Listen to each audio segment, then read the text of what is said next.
show me. I need your love and your affection. Love sins withdraw down tribulation. Sins that hold back my supplication. Bless me with redemption. Bless me with redemption. I need your guidance and friendship. I wrong myself, I'm too audacious. I'm forgetful but you're gracious. Bless me with redemption. Forgive me.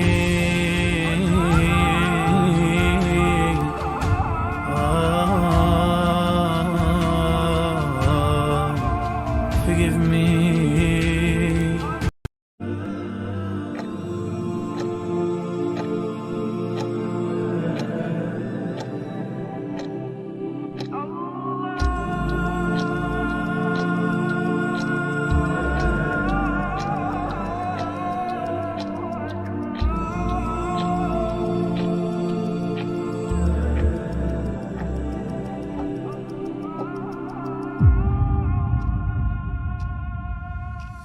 I remember I was younger, the adhan and the excitement for the iftar that my mum made. It was pure love at its finest. Used to run down to my plate, but my father had to stop me for a bit just to remind me this enlightenment. He said, remember, this hunger is here to make you stronger. Cause in life sometimes you fall down, but remember, you're more now. You are Shia to your Mawla. So if things weigh on your shoulder, remember what I taught ya. Just say Ya Ali Mawla.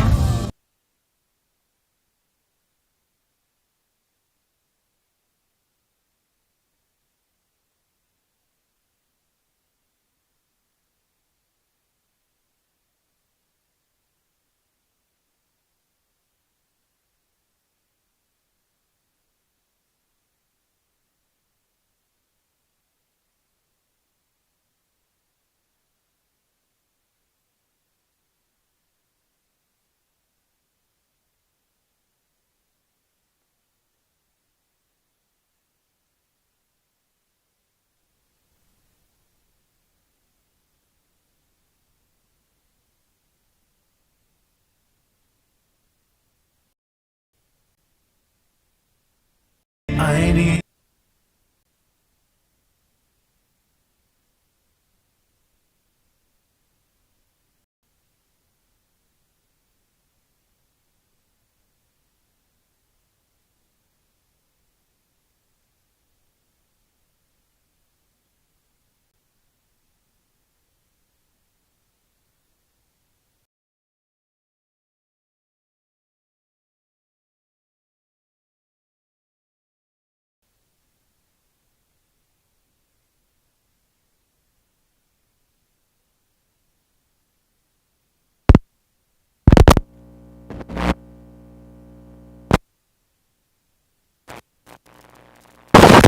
is about Adam. Allah subhanahu wa ta'ala talks about Hawa.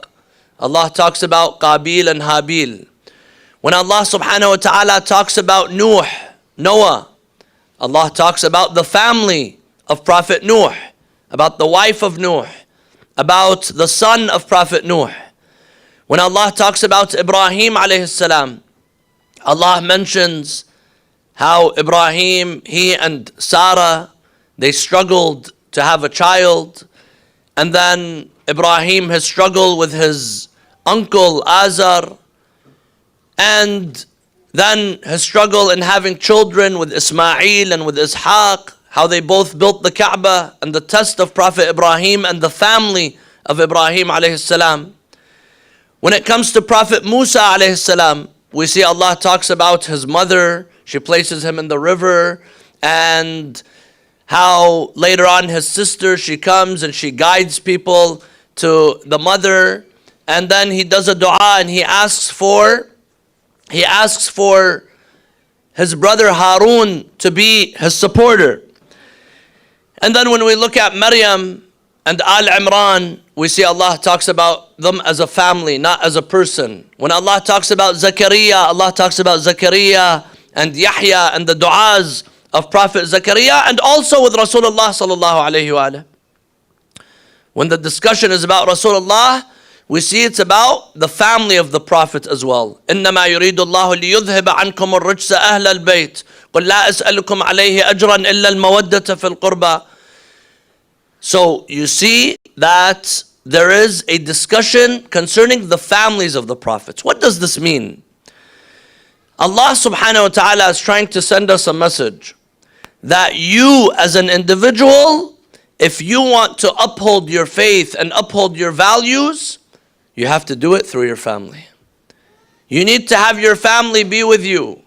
Your iman and the level of religiosity, Allah subhanahu wa ta'ala does not look at you as an individual. Allah looks at you as what kind of a husband you were, what kind of a father you were, what kind of a brother you were, what kind of a family member you were. Because at the end of the day, religion is all about relationships. You have a relationship between you and God, but then you also have duties and obligations towards other people in your society.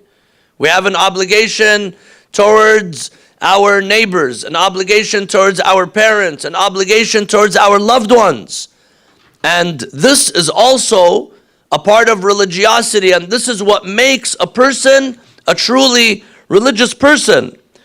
So you can't be a religious person while you have neglected your family.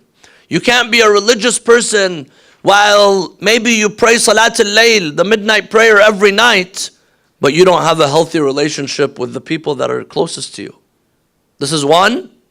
And second message from all of these prophets and their relationship and their story that is connected with them and their family is that in order to deliver the message of Islam, in order to deliver the message of God, you need to have your family with you.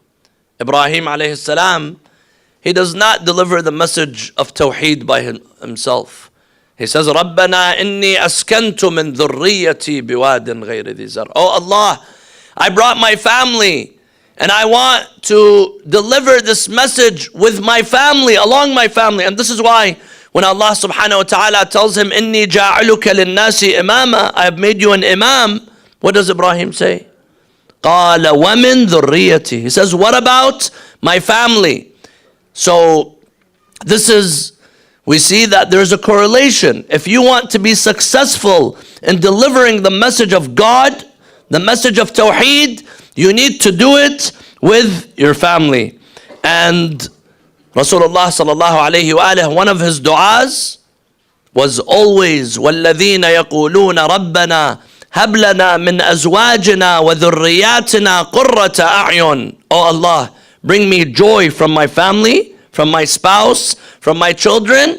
And then he would also say, وَاجْعَلْنَا لِلْمُتَّقِينَ إِمَامًا. Not وَاجْعَلْنِي. He doesn't say make me an imam of the muttaqeen, make me someone who guides people to taqwa. He says وَاجْعَلْنَا. What does وَاجْعَلْنَا mean? It means all of us, my family. Yesterday we mentioned the duty and the responsibility of Salat Rahim and how haram it is to do qati'at al-Rahim, breaking off the relationship with the family. And here, if we want to follow in the footsteps of the prophets, if we want to have a healthy family, if we want to be real representatives of Islam, then our whole family has to embody that mission. Our whole family has to embody the akhlaq of Islam. You find in some families, only one person, they're praying, they're fasting, they're doing everything, and they don't care. Now sometimes, maybe you might have someone in the family that they refuse. You try with them and they refuse. But there's other cases where they say, it's okay, let them go do whatever they want. This is not the right thinking. This is not the right mentality. And if we want to spread the message of Islam, then we need to do it with our family. But we will not be able to deliver the message of the prophets and the message of Tawheed and the message of faith if we don't have healthy families. And here when I talk about healthy families, I don't mean health meaning having a blood pressure issue or having a heart problem or having diabetes. No, I'm talking about moral health. I'm talking about principles. I'm talking about values. I'm talking about having a real and sound relationship with Allah subhanahu wa ta'ala. And the only way that we can reach that is if we have a strong bond within the family, a strong family bond. And this is important. A family has to have certain ingredients. There has to be certain things within a family so that this family could be a functioning family. There are families that are non-functional families, dysfunctional families. If you want to have a functional family, you need to have several things. Of course, number one is that there needs to be a relationship with God. We mentioned that yesterday. You need to be God conscious in your family approach. Some people, they're really good in the family. They fulfill their duties. A husband is loving. He's a loving father. She's a loving mother, a loving wife. But they don't teach their children. They don't instill the value of faith within the family. This family will be lost. This family will be derailed. This has to be a part of the practice of the family, a part of the functionality of the family. But in order to do that, you need to have healthy relationships. You can't spread Islam. You can't have a well-principled and valued family through force, through hate, through yelling, through shouting. Some people, they come and they say, my children, my wife, my husband, my family member, they're not practicing, and I yell at them and I try. Yelling is not going to do anything. It's not going to get you anywhere. What you need to do is you need to teach them the value of their relationship with God. You need to teach them the value of their faith. And the best way to do that is through love and compassion. Through love and compassion. That is how we can teach people the value of faith. How did Rasulullah sallallahu alayhi wa alayhi spread the message of Islam? Through his love, through his compassion. وَمَا أَرْسَلْنَاكَ إِلَّا رَحْمَةً لِلْعَالَمِينَ وَلَوْ كُنْتَ فَظًّا غَلِيظَ الْقَلْبِ لَانْفَضُّوا مِنْ حَوْلِكَ. If you were rude and you were yelling at people, no one would want to be around you. So how do I expect to spread the message of Islam, the message of Tawheed to my own family if I'm not doing it in a proper way? This is why when Allah subhanahu wa ta'ala talks about family relationships, there are two key ingredients. وَجَعَلَ بَيْنَكُمْ مَوَدَّةً وَرَحْمَةً. And Allah places the mawadda, the love, within the family, and the rahmah, the compassion. You care for someone. You feel for someone. You're there for someone. And there is no shame, my dear brothers and sisters, in displaying love within the family. Today, some people, they think it's taboo. They think it's not right. I'm not manly if I come and I display an act of emotional love within the family. Rasulullah sallallahu alayhi wa alayhi, he was a man who was so loving with everyone around him. With the children, with the grandchildren. Rasulullah used to love them. The hadith says that one day Rasulullah was holding Sayyidah Zainab and he was kissing her and he had her in his lap. She was a baby, a child. And a man, he saw the Prophet and he tells him, Ya Rasulullah, I have so many children, not one day did I hold one in my lap and kiss them. Rasulullah looked at him and he tells him, what should I do with you if you have no mercy in your heart? Some people, they have no mercy in their heart. The closest people to you are your family. If you're going to show love to anyone, if you're going to show a display of affection to anyone, you have to show it within the family. And there's no shame in that. Rasulullah sallallahu alayhi wa alayhi, in a society that saw having women in your family as a sign of shame, having daughters as a sign of shame, Rasulullah used to display in front of all the Muslims his love for Fatima al-Zahra alayhi salam. He used to stand up for her. She enters into a room, he stands up in front of everyone to show the love, to show the care, to show the compassion. When he remembers Khadija, now Fatima al-Zahra is ma'suma. Fatima al-Zahra, she is chosen and purified by Allah. What about Khadija? Khadija was the wife of the Prophet, but there were other wives as well. But Rasulullah sallallahu alayhi wa alayhi was not shy to display his affection and love to Sayyidah Khadija alayhi salam. This even, he would do it so much that this made several others jealous. And they would tell him, Ya Rasulullah, why do you keep remembering that old lady? He would reply, no, this lady, she believed in me and she supported me and she accepted me when others rejected me, and she gave me all that she had and she gave me her children. Of course I have to show love. But today, there are some relationships, there are some families that are void of love, that are void of compassion.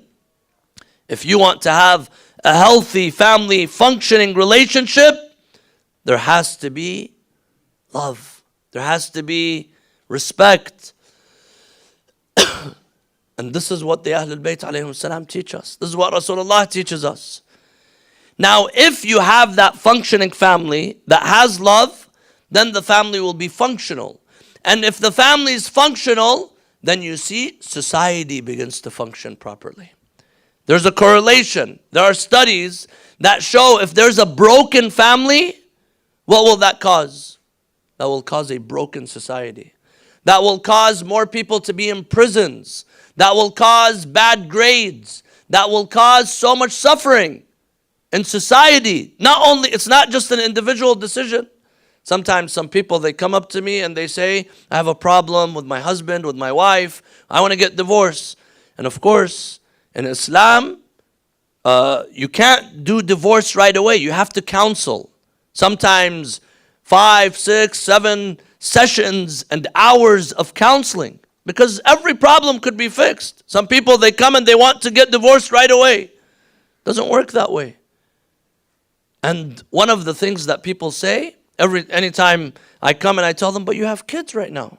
What are you going to do with these kids? How are they going to be raised without a father, without a mother? You're separating them from the people that have to be there in their life. One answer a lot of people say is, I will take care of it. I will fulfill the duty. I will fulfill the responsibility. No, you can't. How could you be a father and a mother at the same time? The father has certain types of love and certain types of admonishments and has a certain role, and the mother has a certain role.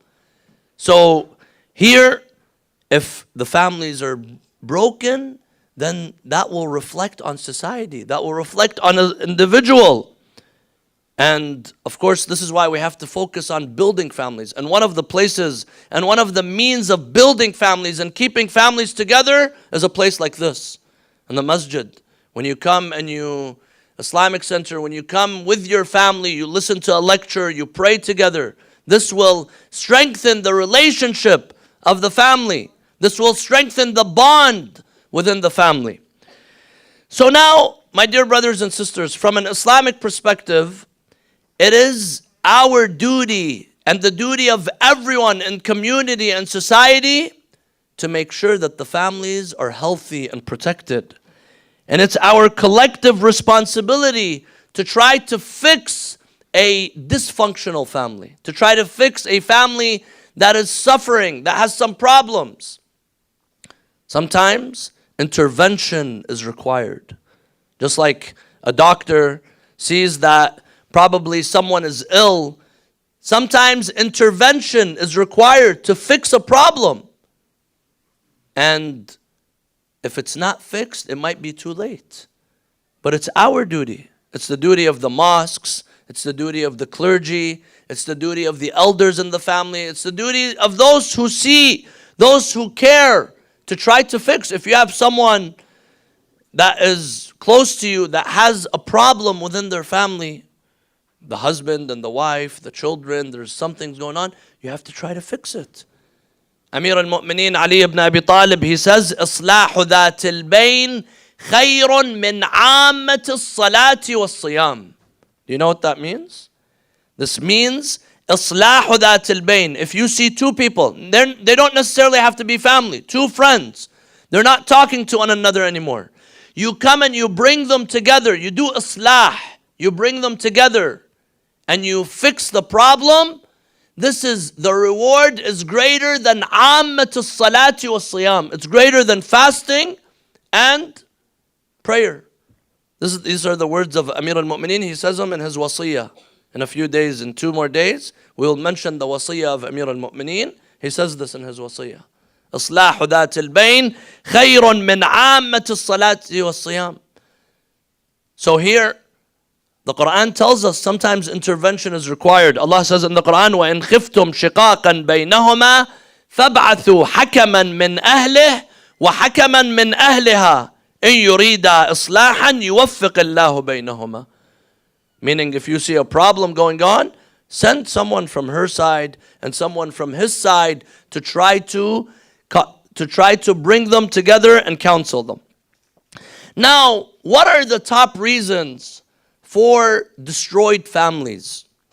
What are some reasons that cause families, whether it's a marriage, whether it's father-son, father-daughter, brother, sister, sibling relationships?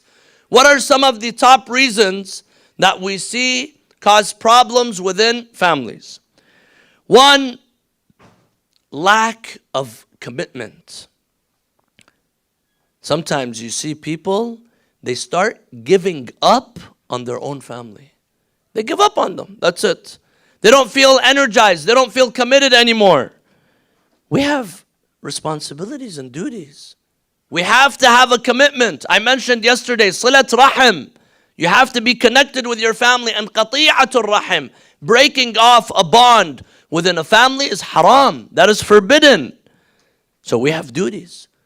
A husband has duties to the wife has duties to the husband, the children to the parents to the children, the siblings, extended relatives. If we stop fulfilling our responsibilities, suddenly a husband, he says, today I don't want to do my job. If you're not doing your job, then this will cause the family to disintegrate. Just like right now, you decide on not going to work one day. 1 day, 2 days, 3 days, that's it. They're going to fire you because the job is going to start falling apart. You're not doing your duty anymore. Today, some people, they say, I want to get married. Yes. But I don't want to get married because I want to handle the responsibilities of a marriage, but because I just want to, fill it up on my bucket list. I wanted to get married. I saw my friends getting married, and therefore I'm getting married, and that's it. Just fill it up on your bucket list and leave it. Not fulfill your responsibilities and duties. Today, some people, they think marriage is all about the wedding and the bridal gown and the wedding shower and the Instagram pictures, and then that's it. Some people, that's all that gets them excited. They're not excited about doing the actual job of fulfilling the responsibilities and the duties, not taking their real responsibility seriously. I remember a couple of weeks ago, someone called a couple and they said, that's it, we just want a divorce. I said, why? They said, we're just tired of one another. That's it. I was trying to find, is there a reason? Is there a problem? They just showed me that they were just giving up on the relationship. That's it. Some people, they just decide to give up. And in fact, this is a real thing. Actually, if you look up what is the top reason for divorce, number 1 on the list, 73% of divorces, the first reason is lack of commitment. Meaning that's it, they just give up. And this happens a lot. Sometimes you might see one person in the relationship, they just stop doing their job. They just stop showing the love. They stop showing the compassion. And of course, any relationship, even with your friends, with your coworkers, whatever it may be, if there's lack of commitment, if someone is not showing seriousness in this relationship, because it's an agreement. 2 sides have to fulfill their role and their duty. If someone is not showing their commitment and their responsibility, then any relationship will fall. Another reason for destroyed families is selfishness. Today, there are some families, some relationships where it's only one-sided.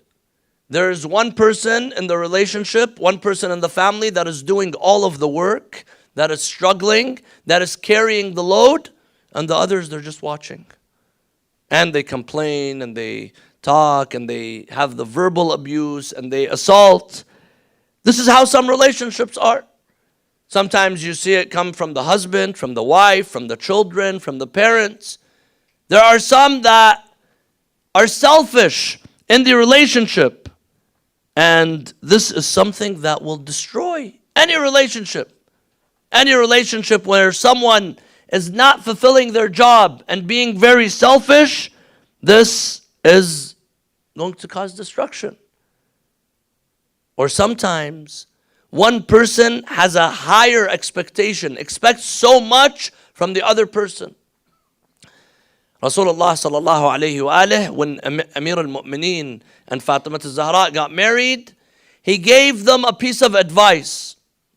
He told Fatima al-Zahra alayhi salam, and he also gave Imam Ali advice. But he tells he tells Fatima al-Zahra, لا تحمليه ما لا يطيق. Do not burden him, do not burden your husband something that he cannot do, something that's above his capacity. And of course, if a husband is expecting from the wife something that's beyond her capacity, or the wife is expecting from the husband, or the parents with the children with the parents, this is going to cause a dysfunctional family. So, this selfish relationship where only one person wants to benefit, one person wants to have fun, one person wants to enjoy life, and leaving the responsibility on others, this is destructive. And this will bring damage to any relationship. If you want to have a relationship in a family, you have to consult the other person, because at the end of the day that you became family, whatever decision you make impacts the other person. We impact one another. So, since we're impacting one another, we have to consult one another. We have to talk with one another. See what's going on in the other person's mind. But there are some, they just want to make decisions on their own. There was a lady during the time of Rasulullah sallallahu alayhi wa alihi. She came to the Prophet and she was complaining of her husband. She was complaining of her husband because her husband was doing things on his own. And he got in a disagreement with his wife. He refuses to divorce her and he refuses to treat her like a married wife. He leaves her like a mu'allaqa, meaning she's in between. She's not divorced, but she's not married either. And this is destructive. This is damage to a relationship. And the lady goes to Rasulullah sallallahu alayhi wa alihi. She goes to the Prophet and she complains to Rasulullah. And the whole surah was revealed in the Quran. Surah Al-Mujadala. Surah Al-Mujadala. Allah begins in the Quran, قَدْ سَمِعَ اللَّهُ قَوْلَ الَّتِي تُجَادِلُكَ فِي زَوْجِهَا وَتَشْتَكِي إِلَى اللَّهِ وَاللَّهُ يَسْمَعُ تَحَاوِرَكُمَا إِنَّ اللَّهَ سَمِيعٌ بَصِيرٌ. God heard the complaint of the lady. And Allah subhanahu wa ta'ala brings down a rule, a law, that this cannot happen. So here, this is another issue. Third, my dear brothers and sisters, one of the things that destroy a relationship, destroy a family relationship is greed. Greed, bukhl. Sometimes some people, they have this thing where they're very greedy. They work their whole life, but they don't like to spend. Now, if you don't like to spend on things that are important to you, then who do you want to spend it on? Amir al-Mu'mineen, he says in a statement, he says, "Ajibtu min al-bakhil." I'm shocked at the person who's greedy and stingy. They live a poor life because they're afraid of poverty. What the bakhil, the person that does not give, the person that's stingy, they always live a poor life. Don't give the family, don't spend, don't do this, don't do that. Why? You ask them why, they say, because I'm afraid if I spend too much, I'm going to become poor. He says you're living a miserable, poor life because you're afraid of poverty. If Allah subhanahu wa ta'ala has given you, spend. Yes, we're not saying to be excessive. Don't do israf. That is also wrong. But some people, one of the main reasons for divorce or problems within a relationship is that sometimes one person in the relationship is too holding back. They're too greedy. They don't want to spend. If Allah has given you, Allah is going to give you. Don't worry about it.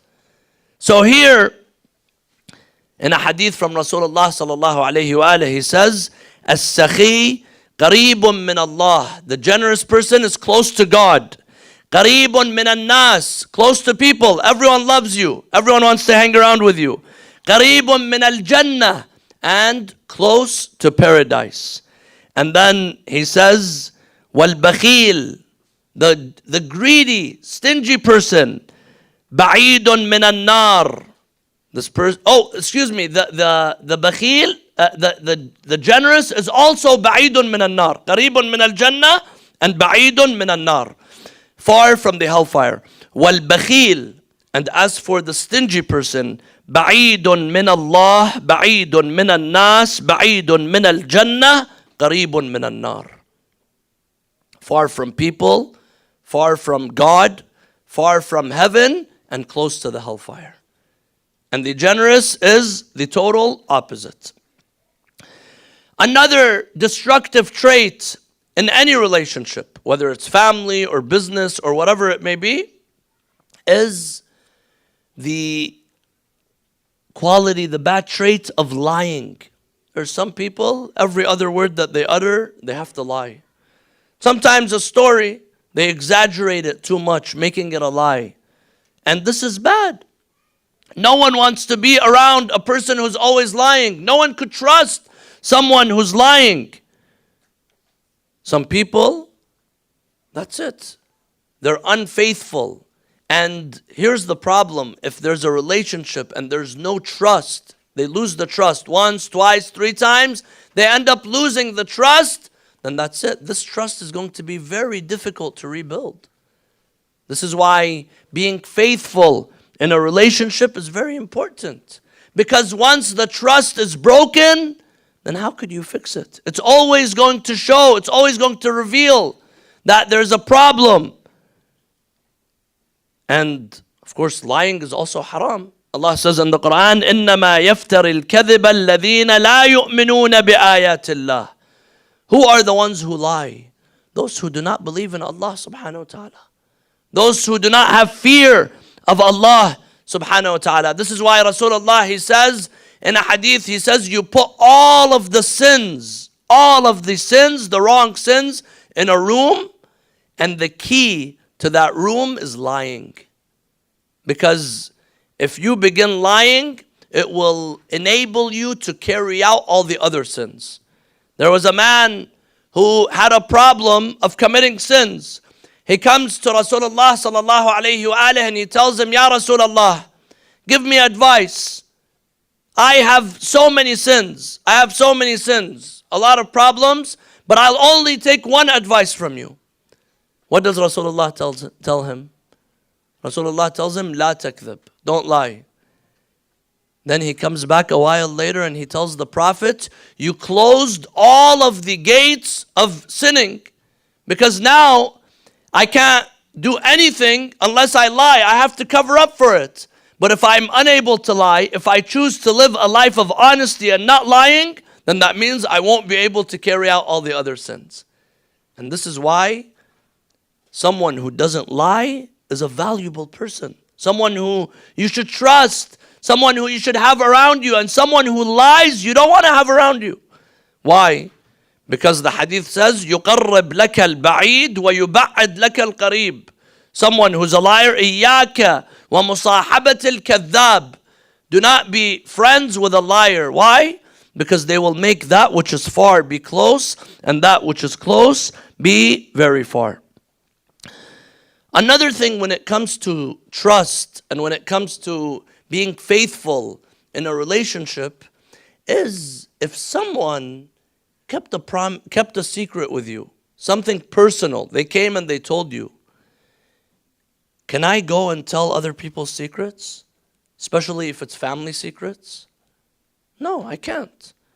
But there are some people, they have this disease of gossip where they always want to talk. They always want to tell other people's secrets, other family members' secrets. And this is haram.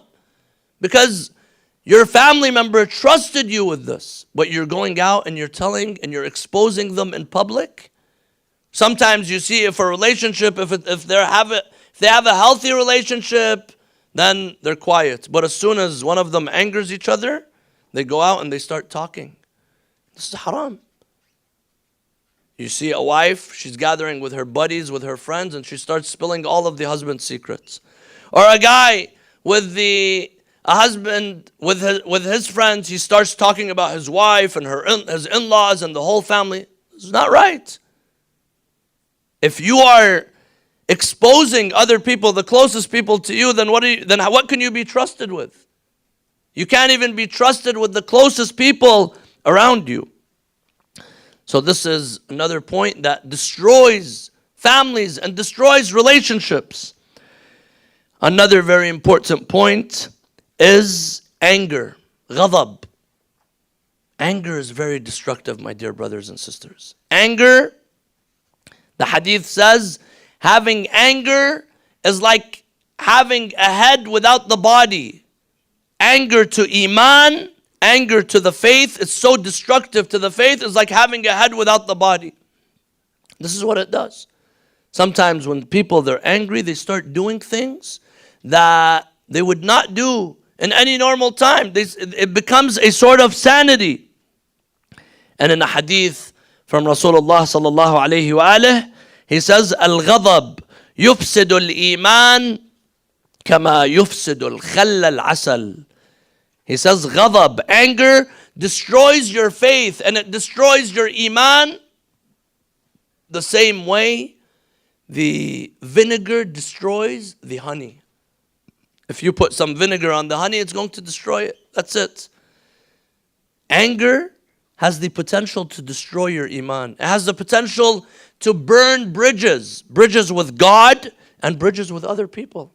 Maybe your family, maybe your loved one, but because you snap, because you can't control yourself, because you can't control your tongue, and you become angry, that ends up burning bridges.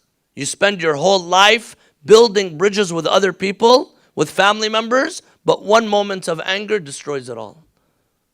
And this is why we have to be very careful. This is why we have to have that self-control.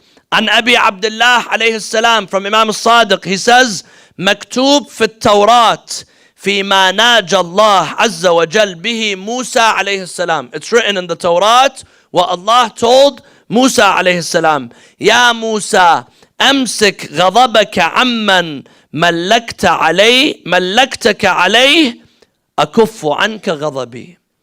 Allah subhanahu wa ta'ala tells Musa, O Musa, control your anger from those who I have given you authority over, and I will not treat you with anger. Do we want God to treat us with His anger or with His mercy? Of course we want Allah subhanahu wa ta'ala to treat us with His mercy. Then why is it that every time I talk to some people, and this happens a lot in the family, in front of strangers we're shy, we're embarrassed, and we don't say anything. But with family we start talking as if they're enemies.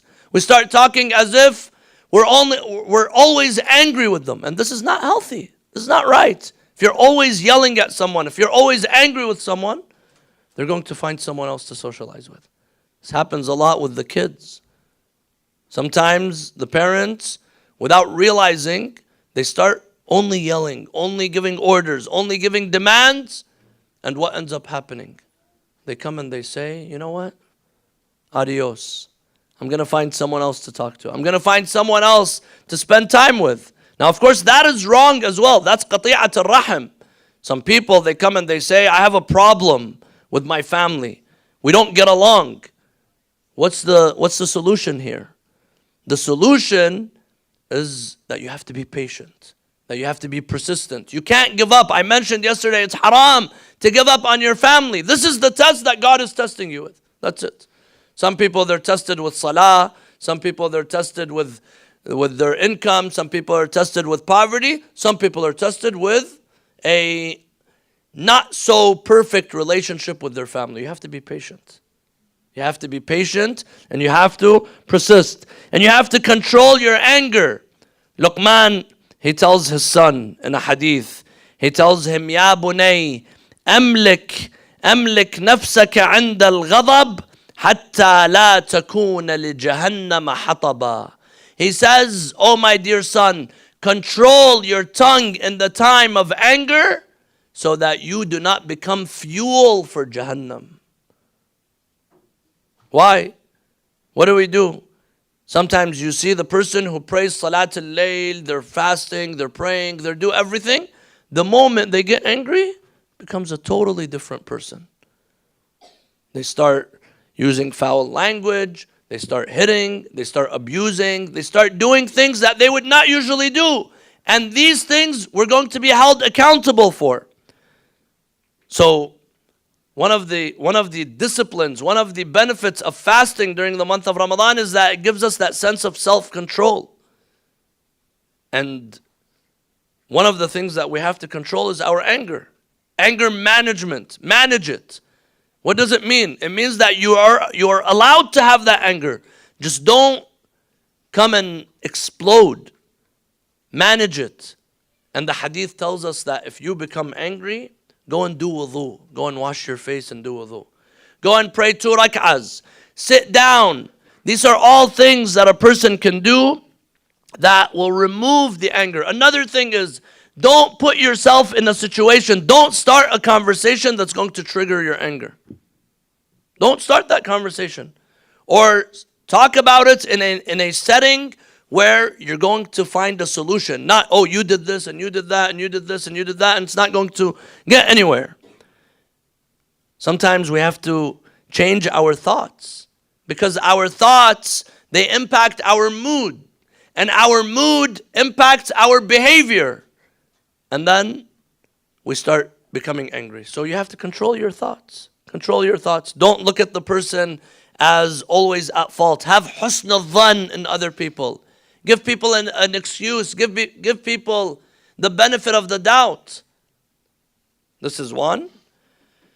The final point that I wanted to shed light on, another big reason that destructs families and relationships, is when we constantly compare our family, we compare our relationship, we compare this person to the other person.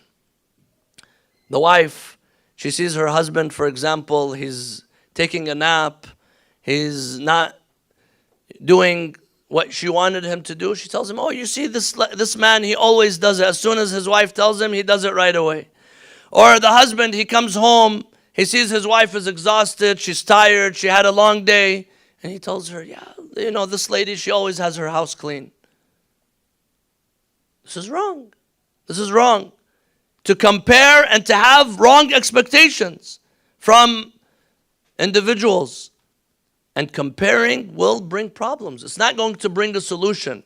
If you want to bring a solution, be the solution. Try to bring the change. Try to do something that will bring the change. But if you're just going to compare, then that is not going to bring a healthy solution. And Allah says in the Quran, وَلَا تَمُدَّنَّ عَيْنَيْكَ إِلَى مَا مَتَّعْنَا بِهِ أَزْوَاجًا مِّنْهُمْ زَهْرَةَ الْحَيَاةِ الدُّنْيَا لِنَفْتِنَهُمْ فِيهِ. Don't always look at what other people have. One of the things that takes away the pleasure of life, the pleasure of achievement, the pleasure of success is when we're always looking at what other people have. Allah subhanahu wa ta'ala gave you this. Be happy with it. Be content with it. But we're always looking at what other people have. And that takes away the pleasure and ends up destroying what we already have. It ends up destroying our family. The hadith of Rasulullah sallallahu alayhi wa alayhi, he says, مَنْ نَظَرَ إِلَى مَا فِي أَيْدِ النَّاسِ طَالَ حُزْنُهُ وَدَامَ أَسَفُهُ. The one who's always looking at what's in the hands of other people, this person is always going to be sad.